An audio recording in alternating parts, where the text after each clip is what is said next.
নমস্কার বন্ধুরা, পূর্ণা ভিলি লাইফিং কিচেনের তরফ থেকে ছোটদের ভালোবাসা বড়দের পর আজকে রান্না করব বেগুনের ঝাল চিংড়ি দিয়ে। আলু বেগুন আর এই চিংড়ি কেটে নিয়ে চলে এসেছি, আর করো চিচিঙ্গা ভাজা আর শাক ভাজা। তাহলে রান্নাটা শুরু করছি।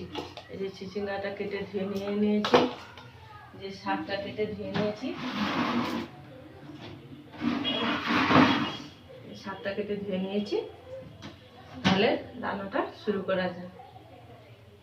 কড়াইটা ধরে নেব, বেগুন আর আলুটা ভেজে নেব। বেগুনটা ভেজে নিয়েছি, তুলে নিয়ে চিংড়িটা ভেজে নেব।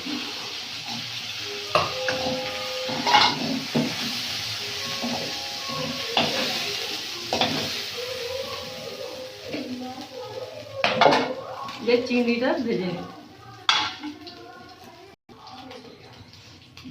চিংড়িটা ভেজে তুলে নিয়েছি।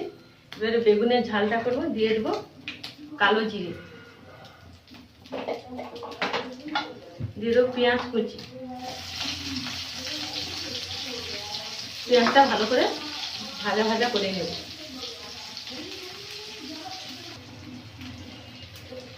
পেঁয়াজটা ভাজা করে নিয়েছি।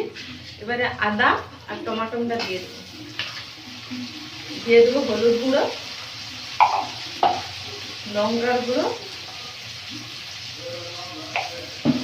আর দেবো জিরের গুঁড়ো, দিয়ে মশলাটা ভালো করে কষিয়ে নেব।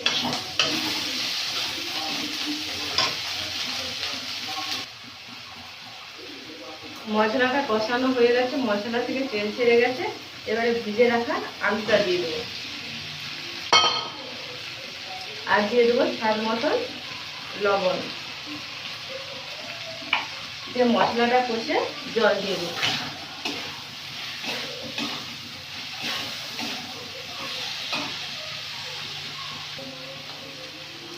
ভালো করে আলু আর মশলাটা কষানো হয়ে গেছে। এবারে ভেজে রাখা চিংড়ি ভাজা বেগুনটা দিয়ে দেবো, দিয়ে আর একটু কষে নেব, দিয়ে অল্প একটু জল দিয়ে ঢাকা দিই।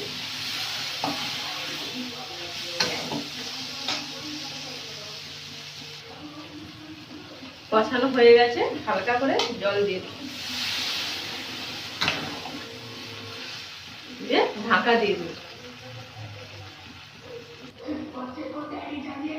বেগুনের ঝালটা হয়ে গেছে, নামিয়ে নিয়ে চিচিঙ্গাটা ভেজে নেব।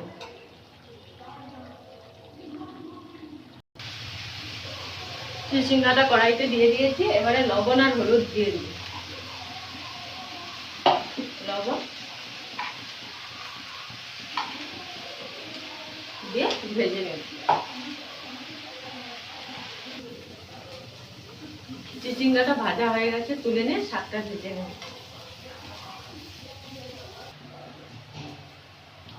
শাকটা ভাজা হয়ে এসছে। এবারে পেঁয়াজ আর লঙ্কা কুচি দিয়ে দেবো, দিয়ে আর একটু ভালো করে ভেজে নেব।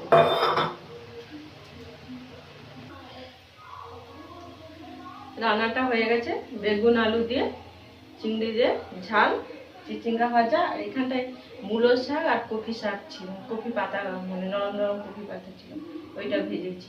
তাহলে বন্ধুরা আজকে আসছি, টাটা।